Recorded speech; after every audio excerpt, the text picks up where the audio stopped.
Pessoal, começando aqui uma conversa super bacana sobre mercados, economia global, política monetária, vamos falar sobre Trump, sobre Brasil também, pacote de gastos, enfim, tem muito assunto pra gente conversar. E eu já falei sobre ele aqui no canal, até citei alguns dos seus trabalhos em vídeos recentes ou vídeos do Ulrich Responde.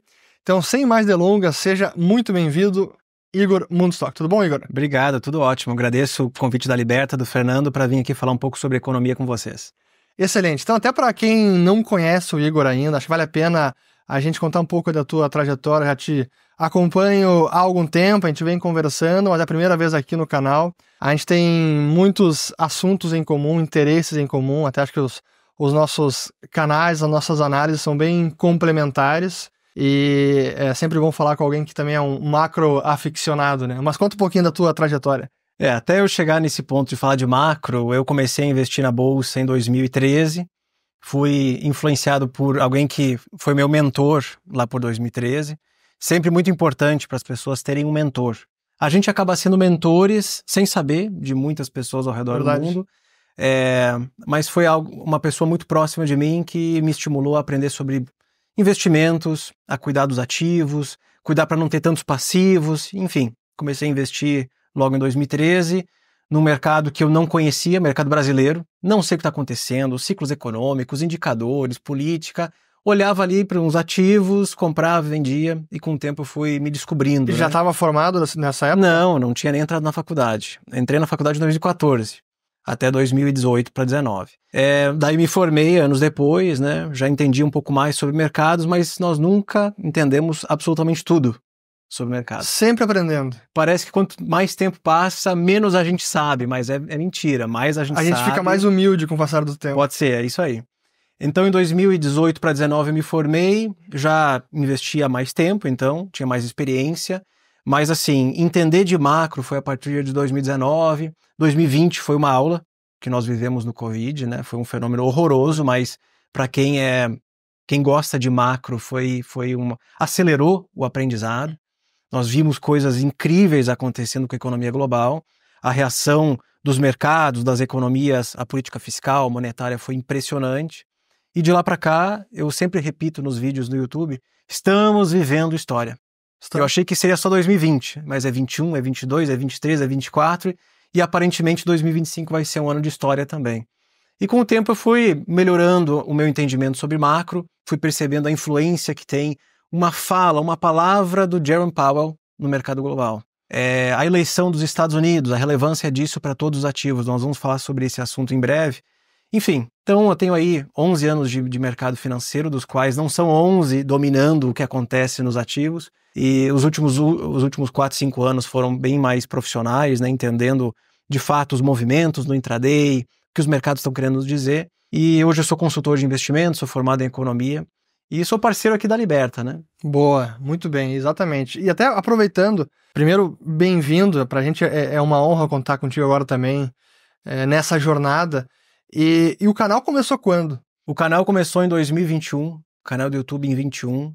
Eu devo ter publicado alguma coisa. Eu tinha uns vídeos jogando Gran Turismo no YouTube, esses eu tirei, tá? Em 2019 isso. 2020 eu devo ter publicado alguma coisa. Em 2021 eu tive a ideia de fazer a tradução simultânea do Powell no YouTube. Foi em 21 já? Foi em janeiro de 21.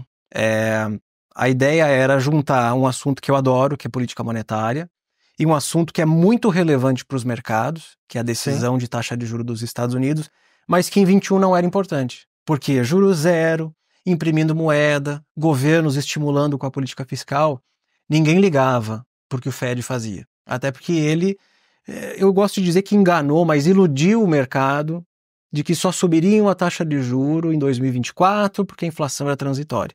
E os mercados compraram essa narrativa. Então, em 2021, esses vídeos têm aí 200, 300 views, só que com o tempo o mercado foi percebendo que a inflação não era transitória, o Fed estava atrás da curva, estava errado, atrasado, e em 22 o canal explodiu, por conta da relevância desse assunto para os mercados globais, quando você sai de um extremo, política monetária extremamente expansionista, para mais contracionista. E aí os ativos corrigiram, Bitcoin, criptoativos em geral, bolsas, o dólar subiu no mundo inteiro, As pessoas queriam entender exatamente o porquê desses movimentos. Ah, tem um cara lá que traduz o Powell. E aí foi o início do canal no YouTube.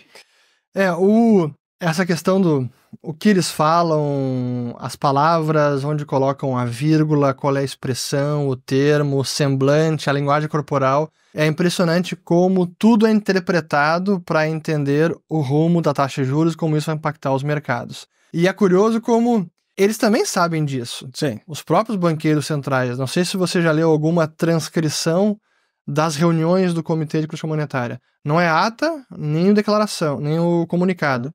É a transcrição, que sai com uma defasagem de 6 anos depois. Não, nunca li. Fantástico. Então, agora tem 2018 para já estar disponível. É fantástico. E aí são todos os diálogos lá transcritos. E aí você vê o que preocupa, o que eles debatem. E eu já li inúmeros dessas transcrições, inúmeras dessas. E em algumas delas a gente vê que no finalzinho, quando eles têm que decidir o comunicado, eles mesmos debatem, tá, mas será que a gente usa a palavra atentamente aqui ou é o cuidadosamente? Tá, se a gente tirar aqui e remover, como é que o mercado vai interpretar? Será que eles vão achar que a gente agora não vai mais se preocupar ou que a gente vai logo agir na reunião seguinte? E fica essa dança assim de quase de sedução, eles falam alguma coisa para ver como é que o mercado vai reagir, o mercado lê, reage, é uma loucura e de fato impacta, né? Essa que é a verdade, né? Muito. De fato impacta, né? Eu lembro que eu aprendi esses últimos anos a importância da comunicação do Fed, porque a comunicação acaba sendo uma das ferramentas de política monetária, não é só a taxa de juro, não é a impressão de moeda, reverse repo, as políticas de compulsório dos bancos. Sim. A comunicação é uma política relevante.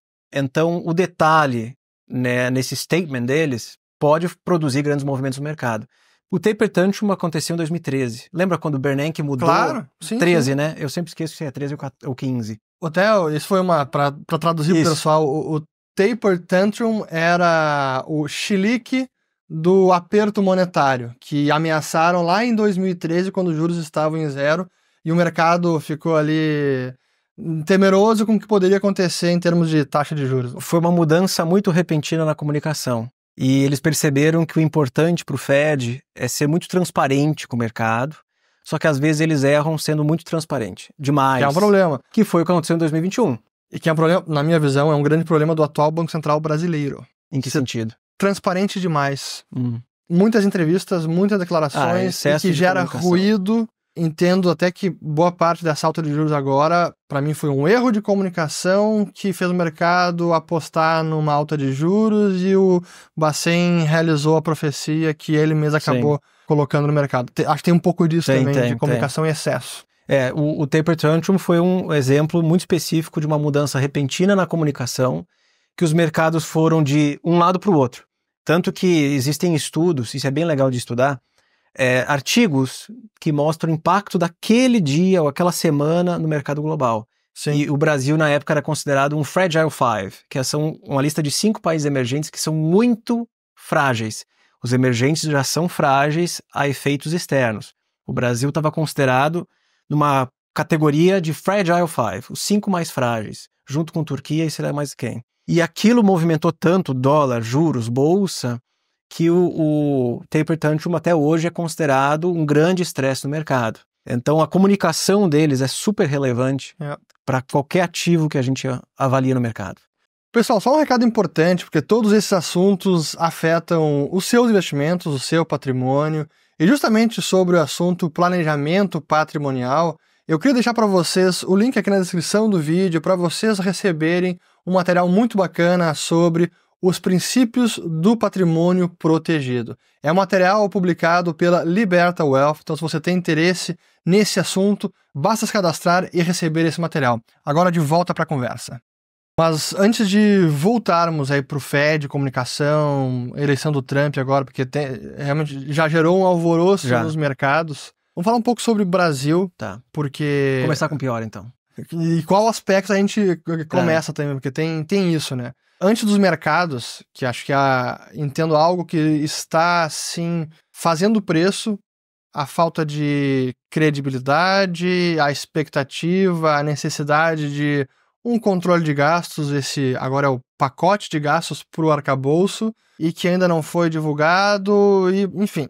Como é que você está vendo o fiscal brasileiro, como é que isso importa para a economia e para os mercados? Nós não temos mais âncora fiscal. Acho que é o resumo do que acontece hoje no Brasil. Um aumento descontrolado dos gastos, é preciso aumentar a receita para que o déficit não seja tão gigantesco, que assim mesmo ele é elevado, ele é relevante. Então, mesmo com a arrecadação crescendo 10% acima da inflação, que é um número incrível, não é suficiente para controlar o excesso de despesas, que hoje chega a um patamar de 2,5%, 2,20% do PIB. O déficit nos últimos 12 meses... Primário. Os déficits nos últimos 12 meses equivale a 2,2% do PIB. E quando nós pegamos a taxa de desemprego, esse é um gráfico que eu adoro, relação entre o déficit sobre PIB em relação à taxa de desemprego, que está em 6,4%, uma das menores da nossa história. Nunca antes o déficit foi tão grande em relação a um desemprego tão baixo. Porque normalmente quando o desemprego cai, isso mostra que mais pessoas trabalham, recebem renda, consomem, as empresas pagam mais, todo mundo paga mais imposto. O volume de impostos pagos aumenta para toda a população. A arrecadação aumenta, o governo não tem mais um déficit, ele tem um superávit. Então, uma relação inversa entre desemprego e resultado das contas públicas. Pois mesmo com o desemprego muito baixo, nós temos um recorde em déficit. Normalmente isso não acontece num momento que nem esse. Acontece no contrário, uma recessão, numa crise mais intensa. Isso só mostra que a política fiscal ela é pró-cíclica. Ela está acelerando uma economia que já está acelerada. Está superaquecendo a economia. Corre o risco de sobreaquecer, faz as expectativas de inflação aumentarem. Isso está no Boletim Focus, isso está em qualquer mercado que vocês avaliam no Brasil. Isso faz o mercado pedir cada vez mais juros, que é justamente o que está acontecendo. De um lado, a política fiscal acelerando, de outro lado, o governo tentando frear uma atividade sobreaquecida. Olhando para a inflação nos últimos 12 meses, não é a pior coisa que a gente já viu, só que o mercado se preocupa com o futuro, daqui para frente o que vem. Mas a inflação de São Paulo, prévia para esse mês, já veio bem acelerada. Já. Os últimos dados vieram piores. Eu até estava mais otimista. Eu era um dos economistas mais otimistas com a inflação. Pega lá o núcleo da inflação nos últimos 12 meses, 13,80%. Quantas vezes na nossa história, desde o Plano Real, tivemos uma inflação núcleo de 13,80%? Raramente. Só que o problema não é o passado, é o futuro. É isso que estressa o mercado. Então, acho que o resumo da política fiscal, do que o mercado está aí estressado, é que é uma política fiscal no momento errado. E na sua opinião, vai ter um pacote de gastos suficiente para restaurar alguma confiança no rumo das contas públicas ou vai ser mais para inglês ver? Depende da semana. Tem semanas que parece que sim, tem semanas que parece que não. Semana passada, várias notícias positivas foram divulgadas, que o pacote estava pronto, que era só o presidente aceitar ali os números. E aí, essa semana já começamos com notícias como o PT assina manifesto contra política de contenção de gastos. Aí a gente fica nessa coisa. Para que lado nós vamos? Até o presidente falou que ele sabe desse jogo do mercado. Ele já dominou o jogo do mercado. Ele não vai deixar o mercado definir o que deve ser feito no governo dele. Então, está parecendo que está mais para um pacote fraco, ou se é que vai existir, do que um pacote relevante que faça o mercado reprecificar alguma coisa, né? E aí, como é que isso, na sua opinião, está impactando os ativos brasileiros? E aí podemos começar desde juros, câmbio e bolsa. Vamos fazer nessa ordem. Acho que o resumo é uma das piores moedas do mundo em 2024. A gente está perdendo das moedas boas. Nós estamos perdendo para o peso argentino. Porque tem outras que são piores, tá? Mas das moedas boas, mais acompanhadas, a gente perde pro peso, tá quase perdendo pro peso argentino. E em dólares é uma das piores bolsas do mundo também. Então, assim, o reflexo do mercado é nítido, que não é um problema externo afetando o Brasil. Claro que lá fora não tá tão simples assim, mas é um problema doméstico que faz o mercado, vamos colocar a curva de juros precificando cada vez mais taxa até o ano que vem. Dependendo das notícias que saem no mercado, o mercado diz assim, olha, é uma Selic de 13,5%, daqui a pouco 14%. Surreal. E mesmo com a inflação no passado, nos últimos 12 meses, controlada. Então, assim, se prevê um ciclo de inflação maior no Brasil para os próximos meses. Agora, para ser advogado do diabo, sim que parece haver há um sentimento de preocupação, mas eu digo realista, nunca gosto de dizer pessimista ou otimista, eu sou realista, acho que há um pouco de de realismo na Bolsa Brasileira, isso prejudicou o preço dos ativos, valuations estão baixos. Por outro lado, esse ambiente de desconfiança e de preços deprimidos, múltiplos deprimidos, também abre oportunidade. E eu converso com vários gestores também e muitos estão muito otimistas com a Bolsa Brasileira, porque o sentimento negativo hoje parece estar dominando os investidores. É muito grande. Que é nesse momento que tem que investir. E é nesse momento que o Brasil se torna uma ótima alternativa para ações, pensando nesse momento de valuation da Bolsa Brasileira, comparando com os últimos 15, 20 anos, está perto das mínimas. Várias empresas, vários índices, até small caps. Então, pensando por essa ótica, será que esse pessimismo e esse desgoverno nas contas públicas não gera também uma oportunidade na Bolsa Brasileira? Eu acho que o governo de esquerda, ele é o maior produtor de oportunidades de investimentos no Brasil. Porque, assim, o pessoal tira sarro do Brasil. Bolsa está sempre barata. Sim, ela não sobe. Ela nunca tá cara. A Bolsa Brasileira, ela oscila entre o barato e o mais ou menos. Barato e mais ou menos. Quando parece que vai explodir, ela está no patamar de mais ou menos, não está cara. Enquanto que outros ativos pegam o S&P 500, ou ele está ok ou ele está caro. Ok e caro, nunca fica barato. Então, são dois mercados completamente diferentes. O mercado brasileiro, olhando hoje para os números da B3, pessoas físicas desapareceram. O pessimismo do mercado é grande. Então, todo mundo... Eu sou influenciador principalmente de ações, né? Gosto de mercados tradicionais. O pessoal critica muito o investimento no Brasil, entendo perfeitamente, mas é só mais uma sinalização de que é um mercado largado. Sim. Fundos de investimento recebendo resgate a todo instante, principalmente multimercados e ações. O único cara responsável por movimentos no mercado local é o estrangeiro. E o estrangeiro é muito macro. Então, assim, agora eu quero mais Brasil e emergentes. Não, agora eu não quero tanto. E lá fora não está, nesse momento, vantajoso para alocações em emergentes. Parecia que estava mais. Eu acho que depois a gente fala sobre a eleição nos Estados Unidos. Sim. Primeiro instante, me parece que emergentes vão sofrer com Donald Trump no poder. Por uma questão de dólar, juros e outras coisas. Mas o sentimento aqui para o Brasil é horroroso. E aí cada um tem que fazer... Faz sentido para você ter Brasil ou não? Não faz. Beleza. Para mim, acho que faz sentido. Então, se o meu horizonte de investimento é para 1 ou 2 anos, não faz sentido. Claro. Se o meu horizonte é 5, 10, 20, faz mais sentido. Eu não sei aonde vai estar a bolsa, ou o mundo como vai estar daqui a 20 anos, mas faz mais sentido para mim. Então, a questão de perfil de risco e horizonte de investimento. E com essa taxa de juros nesse patamar, é sempre o pior momento para captar para a bolsa, né? Assim, o cara já tem um pouquinho menos de tolerância a risco, deixa lá no CDI, tranquilo, e se vai chegar em 13, talvez daqui a pouco o melhor momento para investir na bolsa seja próximo dos 13% ano que vem, primeiro semestre. Sim. E a bolsa ande de lado até lá, né? Acho que o mais importante num momento que nem esse, falando de Brasil, né, que é conturbado, é ter alguma coisa diversificada na carteira. Então, eu tenho Brasil e tenho Estados Unidos. Se não fosse a carteira americana, eu ia estar com uma péssima performance em 2024.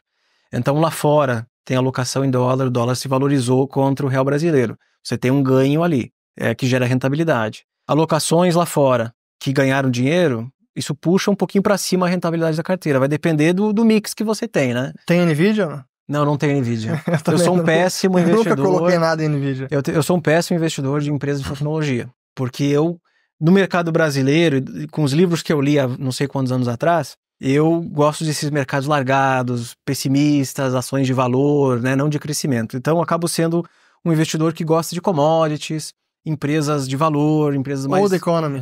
Pois é. Só que a gente sofre quando o mercado dá muita atenção para a tecnologia, que é o caso nesses últimos 3 anos. 2023 foi assim, quando deram o apelido das 7 magníficas, que eram as 7 empresas que puxavam para cima o S&P, o restante ficava de lado. Sim. 2024 não foi um ano tão ruim para o restante do mercado americano. Pelo contrário, já faz aí umas semanas que empresas de tecnologia estão de lado e o restante está andando rápido. Mas é por questões ligadas à Fed, cortando juro e eleição do Donald Trump. Então vamos, aproveitando o gancho, vamos falar sobre eleição do Donald Trump. Tivemos a varrida republicana, né, que é o Republican Sweep, que significa, para quem não sabe, que os republicanos levaram não apenas a presidência, como também o Senado e a Câmara. é nesse sentido a varrida, não que eles perderam. Varreram tudo, levaram tudo. E o Trump ganhou também o voto popular. E isso significa que ele, então, vai assumir esse novo mandato com um nível de convicção, de crença e de legitimidade para colocar adiante a sua agenda, né? E com a capacidade para tal, tendo agora a maioria na Câmara, a maioria também no Senado. O povo tá com ele, digamos assim. O povo tá com ele. Quer queira, quer não, essa é a realidade. Mas essa vitória dele já produziu, cara, um furacão nos mercados. Nas horas, quando já começou a ficar claro, cara, ele vai ganhar, a gente estava acompanhando ali os mercados de aposta, o Polymarket já estava dando vitória e aí começou a disparar, cara, não busca mais Trump, e aí já entrando na madrugada, ninguém conseguia dormir, e os mercados disparando e continuamos assim, né? Então, na sua visão, o que um governo Trump pode fazer de vencedores e perdedores no mercado financeiro?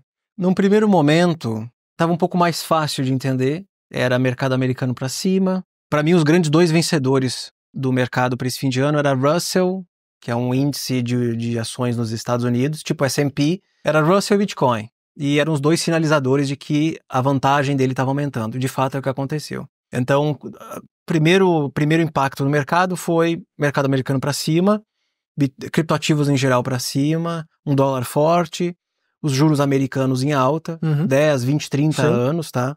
Que chegaram a subir uns 60, 70 basis points desde setembro, quando o Fed cortou a taxa de juros. E aí, num primeiro momento, é ruim para commodities por conta desse dólar forte, é ruim para commodities por conta das tarifas, ruim para emergentes e tal. Aí, essa foi a reação na quarta ou quinta-feira. Na sexta, o mercado deu uma recuperada. Então, teve o primeiro impacto ruim, depois o mercado recuperou. Hoje, que a gente está gravando uma segunda-feira, já é o terceiro pregão praticamente depois da vitória dele. A reação já é diferente. A reação já foi, o mercado global não está bem, exceto Estados Unidos. Então, tem uma ETF lá, VEA, que é mercados desenvolvidos, exceto Estados Unidos. Não está legal. Emergentes também não está legal. Saiu um pacote de estímulo fiscal da China que veio levemente abaixo da expectativa do mercado e uma inflação negativa, né, uma deflação para o mês de outubro. Mercado emergente com China, sem China não está legal. Commodities não estão operando legal. Moedas globais não estão legais, a não ser o dólar americano. Então está me parecendo, com esse cenário de China tentando reacelerar e Estados Unidos implementando tarifas e políticas protecionistas, dólar forte por mais tempo, juro americano alto por mais tempo, mas sem ativos de risco americano pesando. Ativos de risco para cima. E Bitcoin também. O que é contraintuitivo. O que é super contraintuitivo. Historicamente, juros sobem e isso é ruim para a bolsa, especialmente juros longos. Então, esses yields para cima com dólar forte normalmente produzem um efeito ruim de correção para ativos de risco. Tanto que a última vez que o DXY saiu de 100 pontos para 107 ou 105, que é o que está hoje, foi o mesmo momento que os juros americanos dispararam entre julho e outubro do ano passado. Sim. Bitcoin caiu 20 e tantos %, o Russell caiu 10%, Nasdaq, todos os ativos de risco corrigiram, emergentes e assim por diante. Só que a narrativa agora é diferente, entendeu? Políticas protecionistas, o rally de Natal, o mercado está um pouco contaminado por essa, não vou dizer euforia, que é uma palavra mais forte, mas o otimismo do fim do ano. Existe uma sazonalidade forte para novembro e dezembro para ganhos no mercado americano, especialmente depois de uma eleição. Então a eleição terminou, os ativos reagem a isso. Há um pós-eleição, menos incerteza, claro, e também uma sazonalidade mais forte. Tanto que o VIX despencou, saiu de 20 e tantos para 15 pontos, e todos os ativos subiram, né? Então, inicialmente, nos primeiros dias era misto, difícil de falar o que o mercado estava interpretando dessa vitória do Trump, mas está ficando cada vez mais claro que vão ser aí alguns anos de um mercado mais complicado, hostil, para emergentes, commodities, a não ser que China consiga, de fato, estimular sua economia. Esse é o X da questão. Eles se mostram bem mais engajados em gerar algum tipo de crescimento depois que o Fed cortou o juro e o Donald Trump foi eleito. Então, os caras foram muito bens, em termos de estratégia, em esperar esses dois momentos, ao invés de implementar políticas, né, de estímulo fiscal monetário antes do Fed cortar juro ou da eleição dos Estados Unidos. Então, estão sendo bem táticos em esperar momentos bem importantes da política monetária e fiscal para tentar estimular a economia local. Primeiro pacote de estímulo veio em setembro e o segundo agora em outubro. Até isso gerar algum resultado, vai demorar um tempo. Sim. Se não gerar resultado, o mercado não vai gostar. Até o momento que foi mais anunciado são medidas de estímulo, ou até usar a palavra socorro ou resgate dos governos locais, Isso. né? Comprando bonds locais, ajudando financeiramente os governos, e não tanto pela via mais keynesiana, obras, infraestrutura, construção, é isso que o mercado queria mais. Acho que até explica um pouco das commodities estarem mais apáticas aí, não estarem subindo, né? 10 trilhões de yuan, que é o que eles vão estimular, né? Não é um estímulo direto na atividade para crescer, mas sim é o que eles chamam de refinanciamento da dívida. Exato. Então isso não é assim estimulativo. Isso vai tentar contornar alguns problemas mais estruturais na China, que a gente sabe que é um problema. Agora, de fato, gerar crescimento é algo que a gente espera para 2025. Até porque uma das fontes de crescimento do país é o consumidor tirar a grana do bolso e comprar. E não é o que acontece hoje. Diferentemente dos Estados Unidos, que é o completo oposto. O americano consome demais, os dados mostram isso. Tem lá o Real PCE, que daí é descontado já a inflação. E está reacelerando. Então o consumidor americano está gastando bastante. Nesse último trimestre, na primeira leitura do PIB do terceiro tri, voltando a consumir bens, que antes era muito focado em serviços, que é o principal motor da economia dos Estados Unidos, consumo de serviços. É isso que não fez a economia entrar em recessão, ou é isso que fez a economia permanecer em um crescimento avantajado. Agora estão começando a consumir bens de novo. Isso mostra que a composição do PIB, temos ali algo cíclico voltando a acelerar, num cenário de juro para baixo, especialmente. Então, isso é um vento a favor forte para 2025. E aí nós podemos até comentar sobre o assunto, que é uma pergunta que eu fiz para o Fernando mais cedo, segunda onda inflacionária em 2025. É algo que poderia... Pois então, acho que essa é a grande preocupação de muitos investidores, claramente do Fed também, e há um receio de que o Fed possa ter declarado a vitória sobre a inflação um pouco cedo demais. Eu estava assistindo uma entrevista bem recente com o Stan Druckenmiller. Ele é demais. Excelente. E teve duas coisas que eu achei interessantes que ele falou. Uma, que ele também não achava que os juros iriam subir tanto.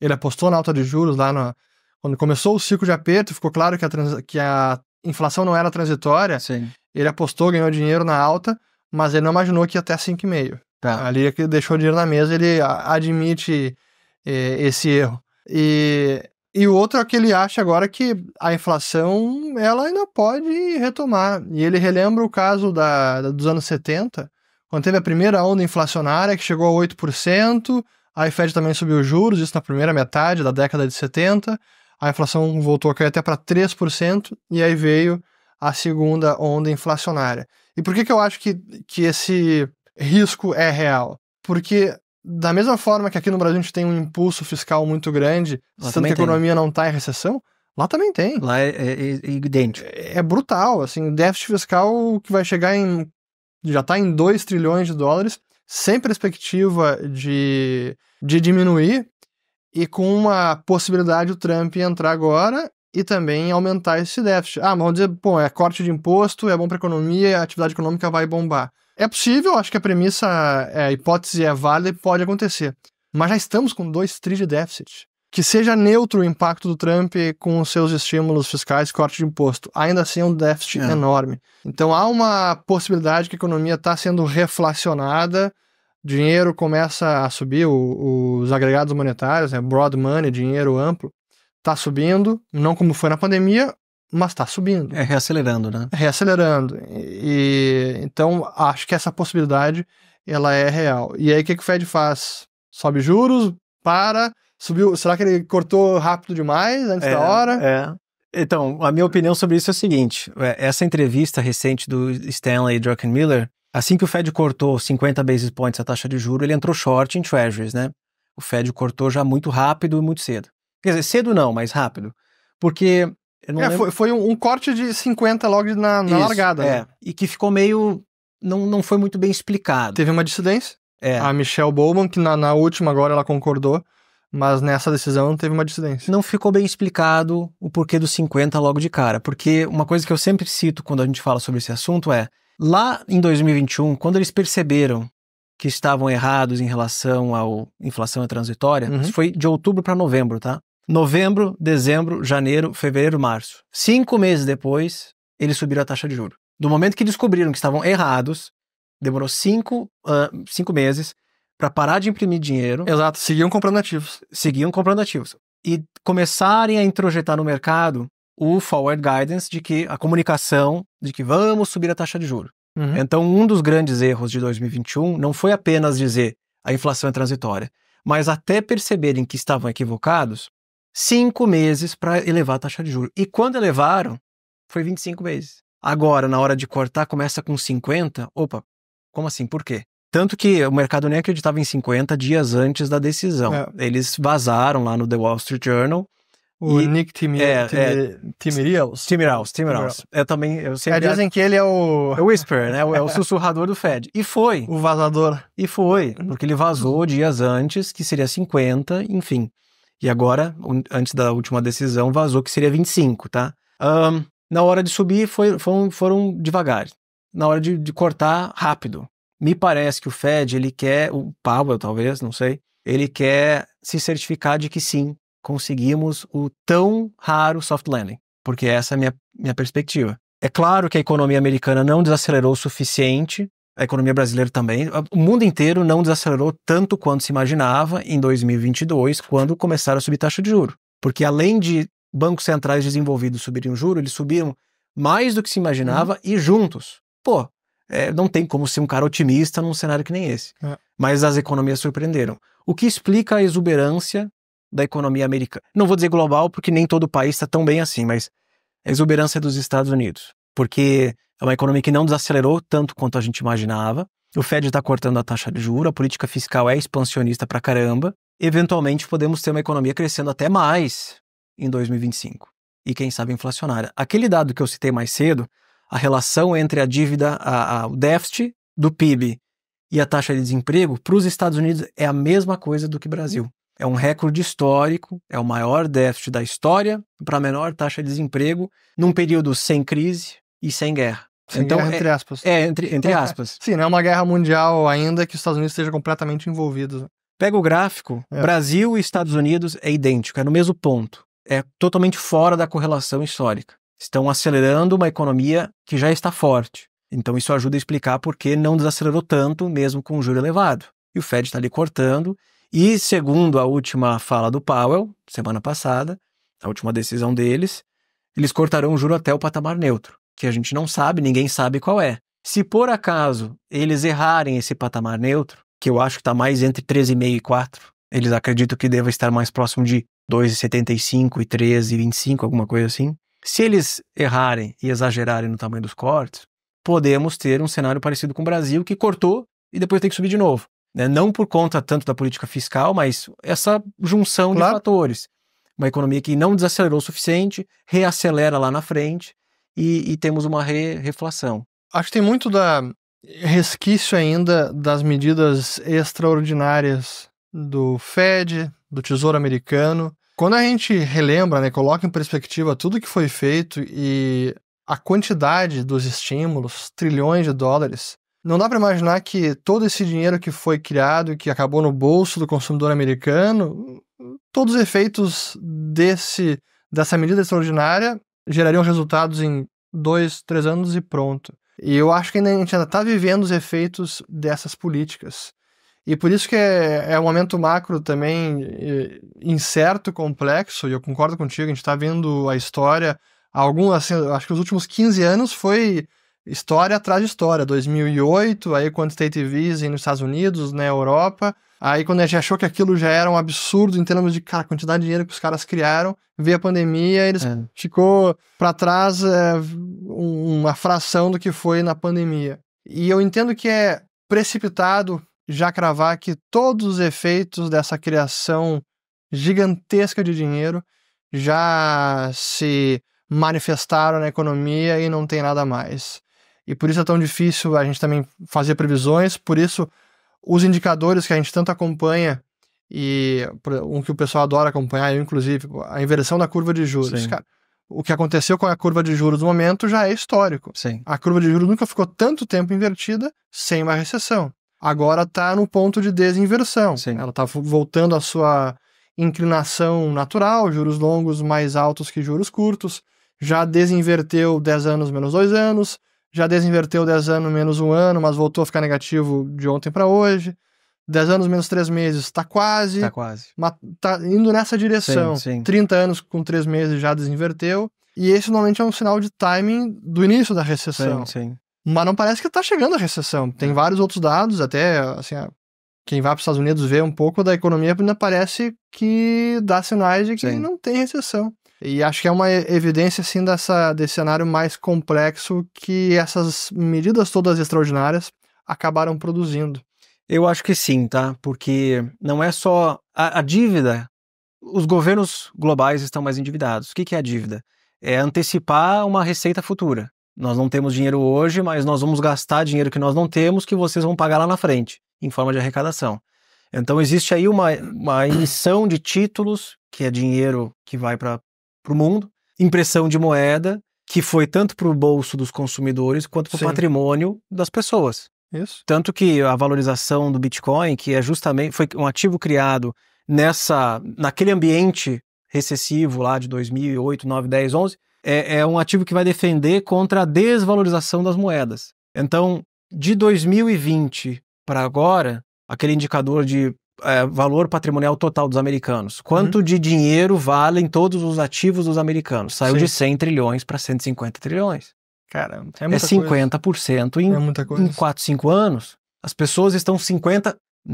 No geral, o patrimônio dos americanos cresceu 50%. Isso nominal. Isso nominal, tá? Daria para ajustar pela inflação, mas ainda assim é expressivo. Assim mesmo é incrível, tá? É um número super concentrado, não é desigual, não é porque todo mundo ficou mais rico. É quem tem ativos e não tem dinheiro ficou mais rico. Porque quem tinha dinheiro guardado debaixo da cama ou ali na conta corrente de um banco, perdeu dinheiro em termos reais. São ativos que se valorizaram. Imóveis, principalmente, e imóveis e bolsa. Imóveis é importante acompanhar porque todo mundo tem um imóvel nos Estados Unidos. Então, é natural que todo mundo tenha um ganho patrimonial, claro, por conta dos imóveis. E quem tem exposição em renda variável também teve um ganho relevante em valorização dos seus ativos. Esses períodos de impressão de moeda e emissão de dívida são horrorosos para quem não tem dinheiro alocado em alguma coisa que gere algum retorno. Então, não é só dinheiro que vai para as famílias que estão consumindo ainda o excesso de poupança da época do Covid, são patrimônios que se multiplicaram. E o nome disso é o efeito riqueza positivo. Num dia, a minha carteira sobe 30%. Tenho lá R$1 milhão, agora eu tenho R$1.300.000. Eu vou fazer um churrasco, eu vou fazer uma viagem, eu vou talvez trocar de carro. Isso é o efeito riqueza positiva de maneira bem didática. Eu ganhei dinheiro, meu patrimônio se valorizou, eu vou consumir um pedaço. Isso gera crescimento econômico. Então, essa valorização significativa dos ativos ajuda a estimular aos poucos a economia. Então, apenas uma política monetária muito contracionista, eu acho que o juro de 5,5 não foi contracionista o suficiente, porque hoje, olhando para as condições financeiras dos Estados Unidos, é um indicador que eu adoro acompanhar, não tá no patamar de 2020 ou 2021. Tanto que ajuda a explicar por que bolsa não para de subir, por que Bitcoin não para de subir, e por que renda fixa nos Estados Unidos continua sendo um ativo que tem momentos que dá dinheiro e tem momentos que tira dinheiro. A volatilidade dos treasuries pós-Covid ou de ETFs de juros americanos é muito maior do que antes, o que mostra que o mercado não sabe prever para onde vai o juro. Está difícil de prever indicadores econômicos, 1000 revisões nos indicadores anteriores. É o último... Especialmente o de emprego, né? Emprego. Já virou quase uma piada. Os caras anunciam, criaram 200 mil vagas, passa 3 meses, opa, foi só 150. E aí pega os dados do PIB, por exemplo. No primeiro semestre de 22, a economia americana entrou em recessão técnica.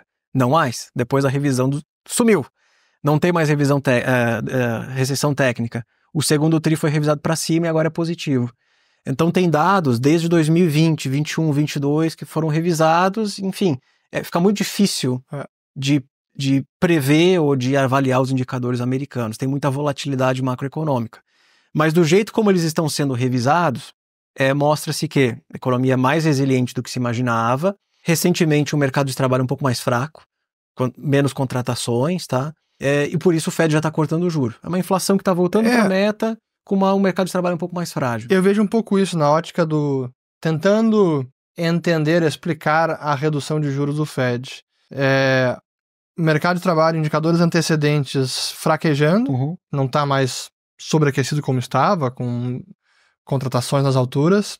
Então, alguns indicadores antecedentes já sinalizam o mercado laboral está se deteriorando. Sim. Não é alarmante, mas está se deteriorando. E a inflação está indo para a meta, ainda não está abaixo de 2%, mas está indo nessa direção. Então, cortar os juros. Mas eu concordo também com a visão os 50 pontos base de corte logo no início do ciclo, denota um pouco de talvez, não desespero, mas uma preocupação maior com a atividade econômica, né? Porque até esse juro mais baixo gerar um efeito, né, estimulativo na economia demora um tempo. Claro.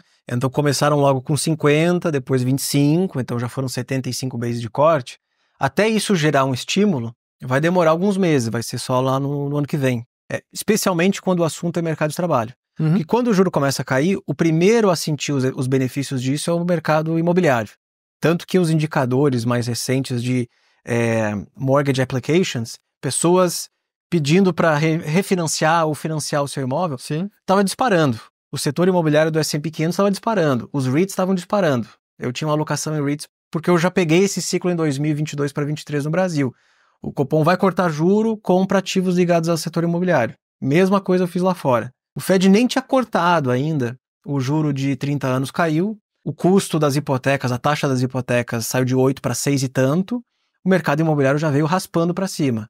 O que também me mostra que, no que o Fed cortar um pouco o juro, o pessoal estava tão acostumado a 5,5% de taxa de juro, que a 4 e tanto, 4%, já está bom demais para mim. Vou poder voltar a consumir, a viajar, a se endividar. Então talvez isso dificulte o trabalho dele de cortar o juro para um nível ainda muito baixo. Que se a economia está legal, as pessoas vão continuar consumindo, né? Claro, né? Que como você colocou, o quanto que essa taxa tem sido realmente restritiva, parece que não está sendo o suficiente.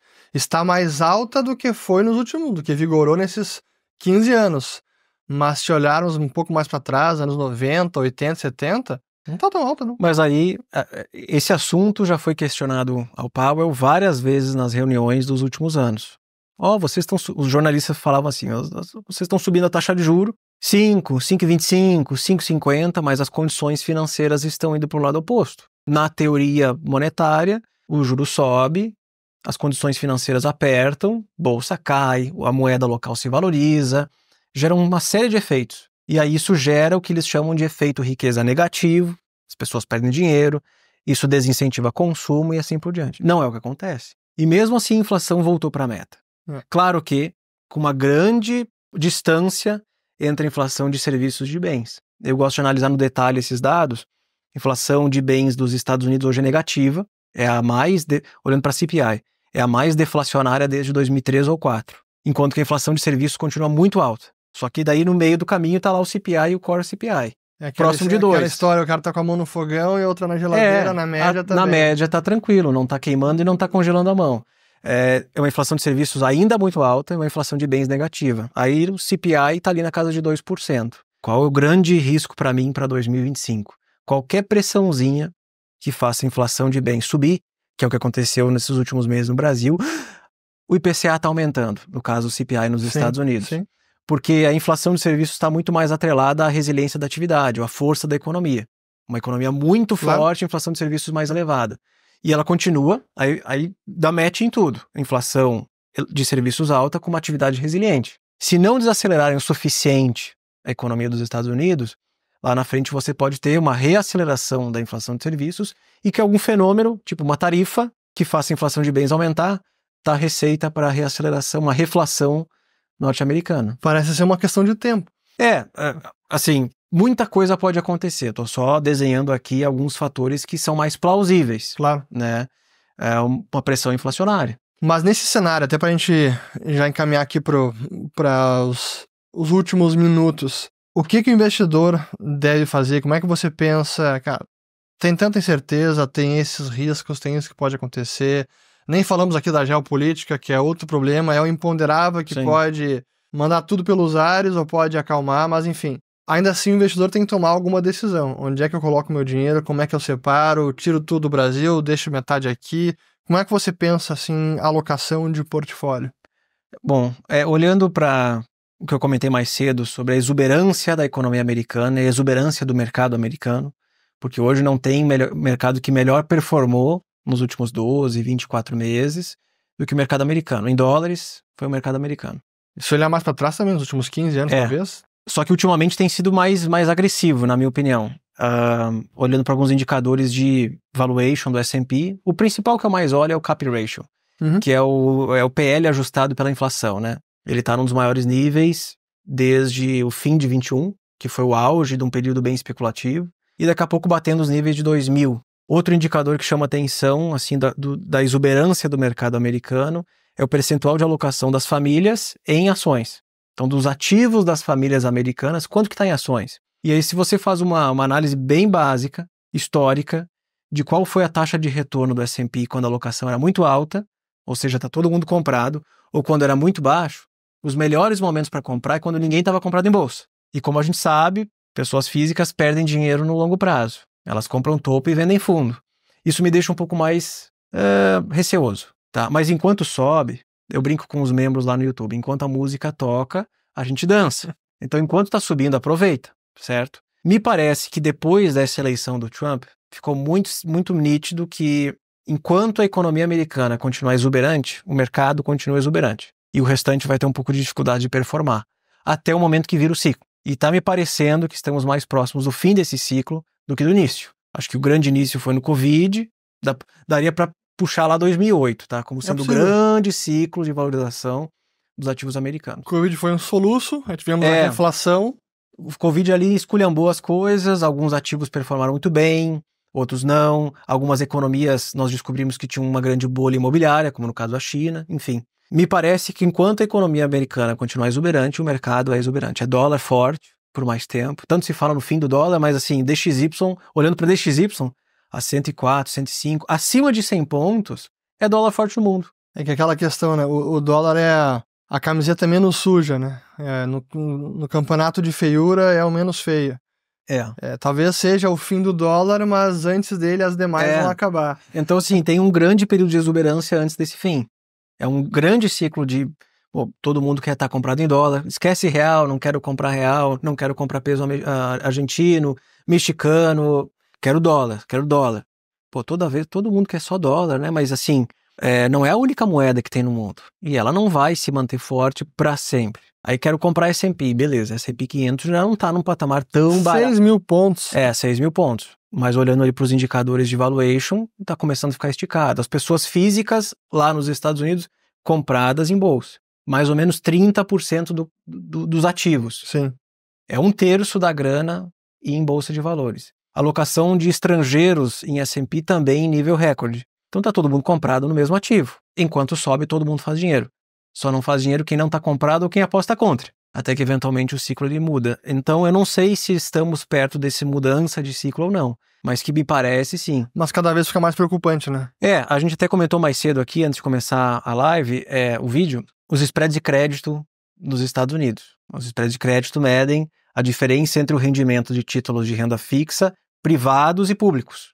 Quanto maior o spread, maior a aversão ao risco na renda fixa. Quanto menor o spread, menor a aversão ao risco. O spread de títulos de altíssimo, tanto de alto risco quanto de baixo risco, então é o menor spread desde 2007. Então assim, o mercado está super leniente, tá tranquilo. É o indicador de complacência, né? Exatamente. Então me parece que o mercado americano ele precifica um cenário perfeito, o soft landing. O Goldilocks, que é os caixinhos de ouro. Goldilocks para 2025, onde o Fed vai continuar cortando a taxa de juros, menos do que se imaginava até algumas semanas atrás, até setembro, que foi quando o Fed cortou 50, saíram dados econômicos mais fortes. Então até setembro se imaginava 270 basis points de cortes no juro ano que vem. Agora está mais para 120, então bem menos. O mercado está olhando fixo para um cenário perfeito. Qualquer mudança que faça ele...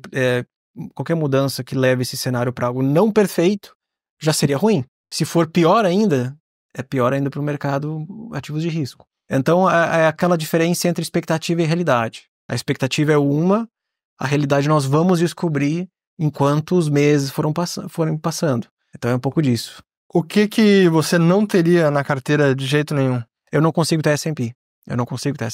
Eu consegui comprar em agosto, quando teve lá eu chamo de apocalipse japonês, que foi a zeragem de operações. A revelação do carry trade.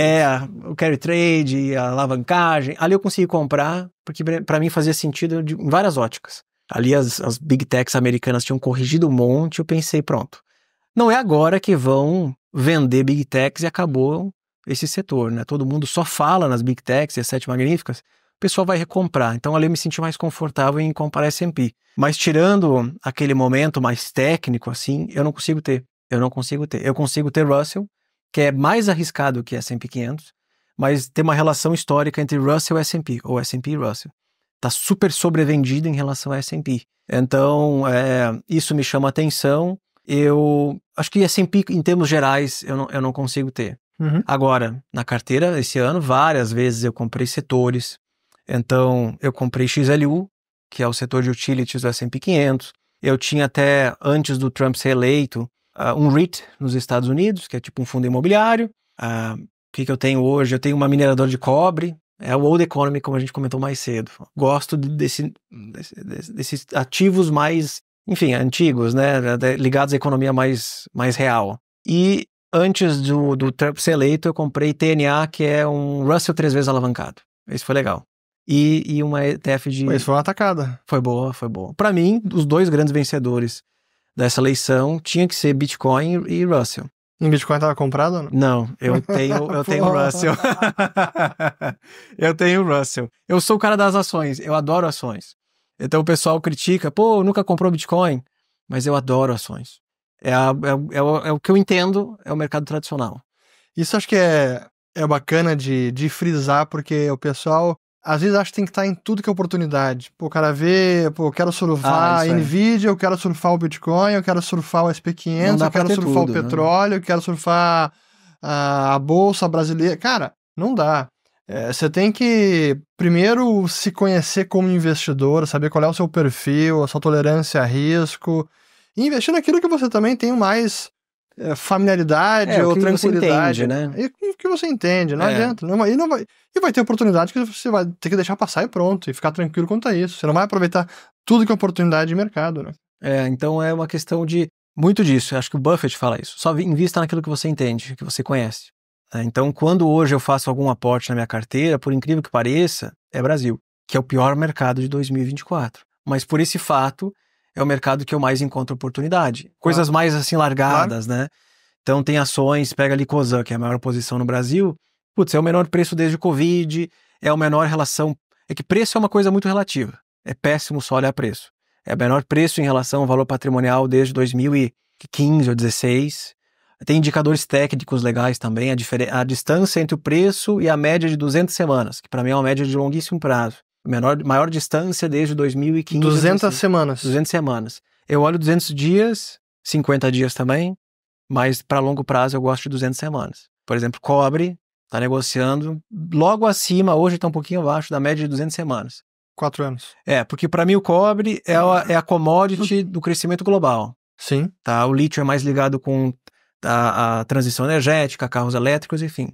O cobre está ligado um pouco de tudo na transição energética, mas é um metal básico necessário para o mundo quando ele cresce. Então, para mim, é um indicador econômico no mercado, cotado no mercado. Então, o cobre, para mim, é compra enquanto ele continuar negociando acima da média de 200 semanas. Às vezes fica um pouquinho abaixo, mas sem grandes alardes, ele continua em tendência de alta. Ele renovou máxima histórica, inclusive, um tempo atrás. Então, é isso que eu tenho na minha carteira, né? Acho que o importante de um momento que nem esse é ter uma diversificação. Então, que nem comentou, o pessoal quer ter tudo que é vencedor. Então, se você quer ter tudo que é vencedor, não tem que ter Brasil hoje, não tem que ter real, não tem que ter bolsa, não tem que ter mercados desenvolvidos, exceto Estados Unidos, se for falar de bolsa.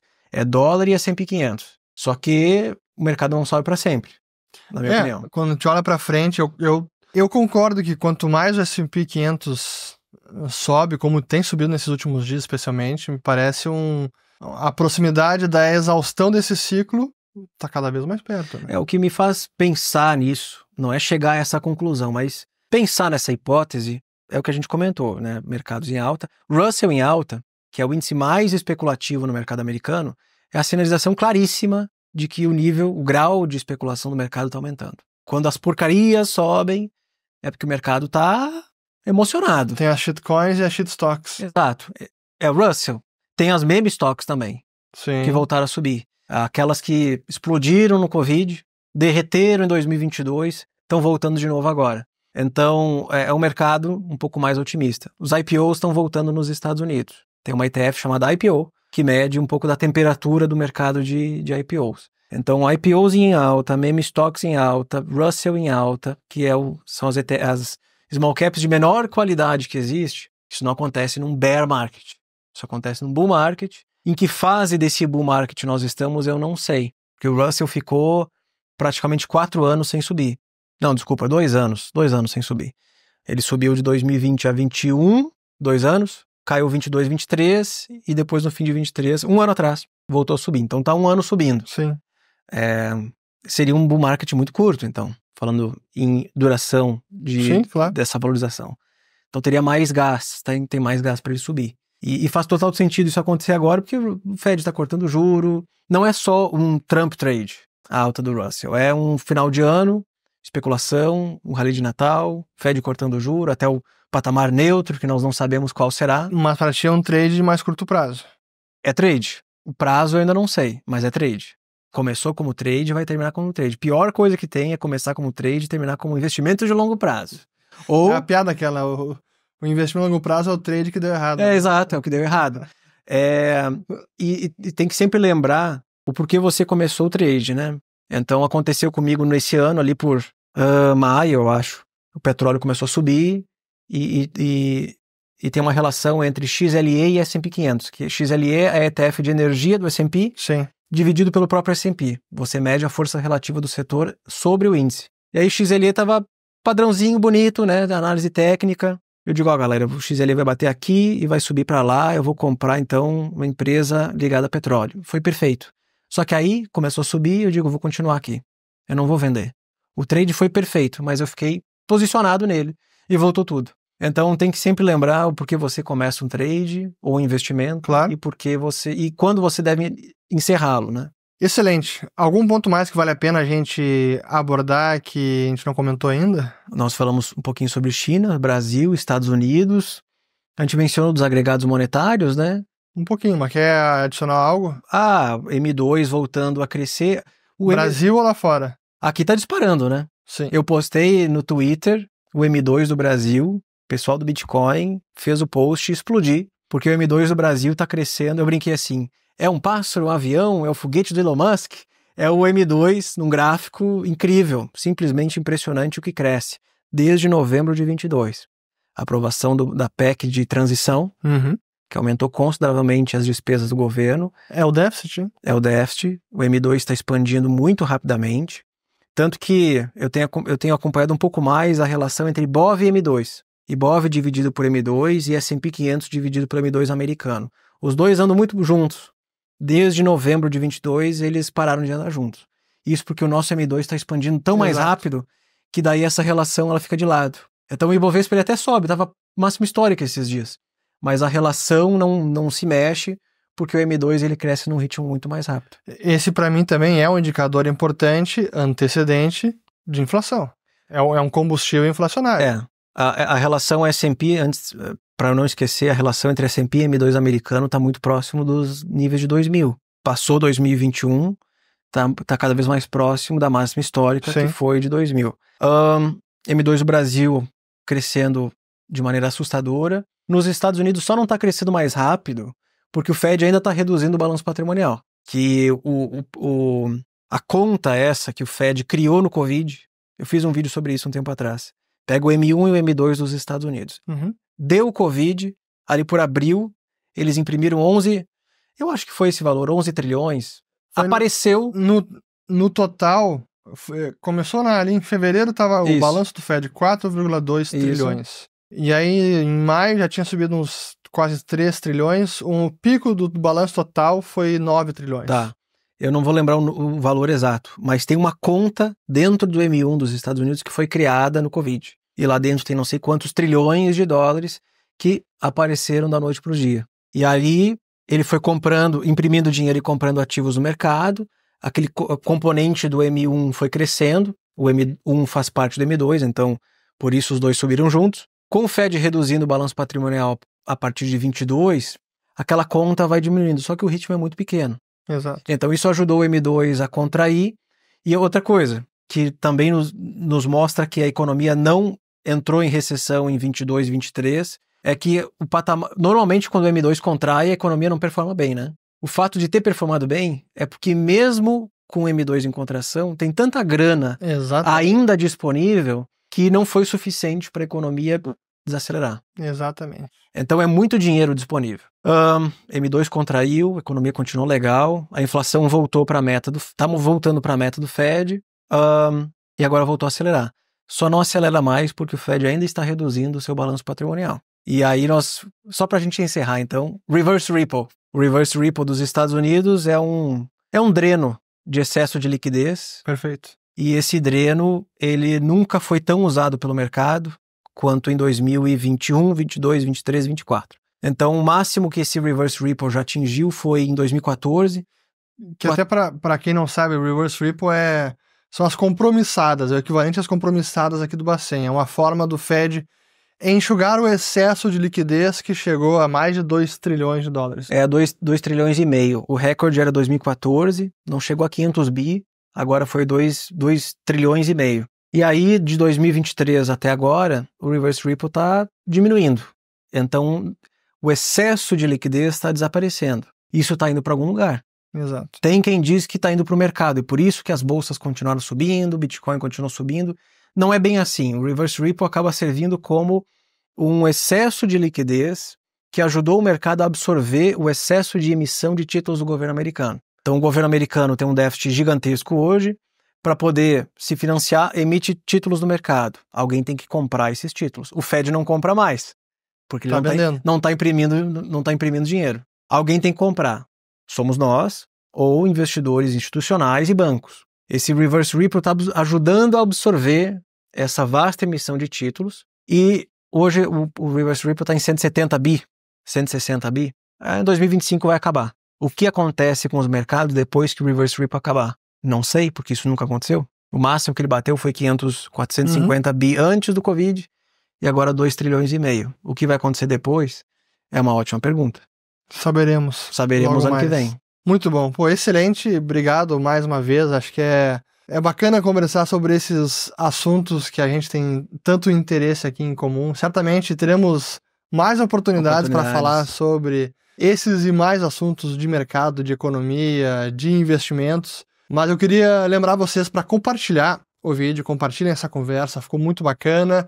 Se inscrevam no canal também, ativem o sininho, se inscrevam no canal do Igor, vou deixar o link aqui embaixo também. E até o próximo vídeo, mas antes de encerrar, Igor, palavras finais para se despedir aqui da turma. Palavras finais? Bom, eu queria agradecer o convite da Liberta, do Fernando, para aparecer aqui no canal dele.